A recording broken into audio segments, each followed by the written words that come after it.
জিততেই ভুলে গিয়েছে royal Challengers Bengaluru. নিজেদের দ্বিতীয় ম্যাচে জেতার পর টানা ৩ ম্যাচ হেরেছে দলটি। সবশেষ রাজস্থান রয়্যালসের বিপক্ষে ৬ উইকেটের বড় পরাজয় দলটির পরিকল্পনা নিয়ে সংশয় সৃষ্টি করেছে।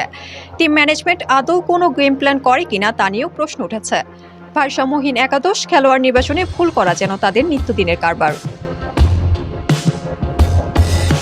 এই যেমন ইংলিশ অলরাউন্ডার উইল জ্যাকসকে স্কোয়াডে ফিরিয়েছে ঠিকই, কিন্তু ব্যবহার করছে না তারা। অথচ টি-20 ম্যাচের পাওয়ার প্লেতে এই তারকার স্ট্রাইক রেট ১৬৪, মাঝের ওভারেও সেটা ১৫০ ছুঁই। তাছাড়া অফ স্পিনটাও ভালোই জানাচ্ছে তার।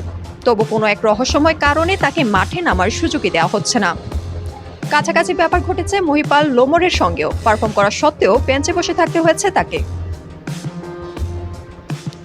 লখনৌ সুপার জায়ান্টসের বিপক্ষে মাত্র ১৩ বলে ৩৩ রানের ইনিংস খেলেছিলেন তিনি। পরের ম্যাচে রাজস্থানের বিপক্ষে একাদশ থেকে বাদ দেওয়া হয় তার নাম। অদ্ভুত ব্যাপারই বটে।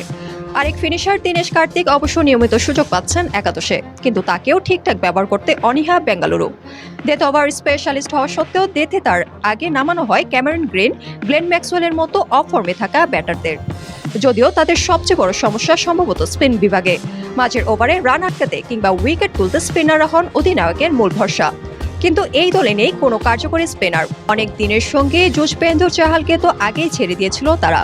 ওয়ানিন্দু হাসারাঙ্গার সেবাও পাচ্ছে না। তবু ভালো মানের স্পিনার জন্য খরচ করতে রাজি নয় চ্যালেঞ্জার্স পরিবার।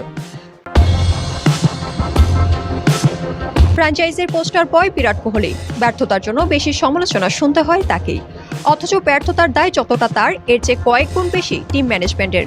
প্রতিবারই তিনি অতিমানবীয় পারফর্ম করেন, কিন্তু শেষমেশ থেমে যেতে হয় সতীর্থতার ব্যর্থতা আর ভুল পরিকল্পনার কারণে।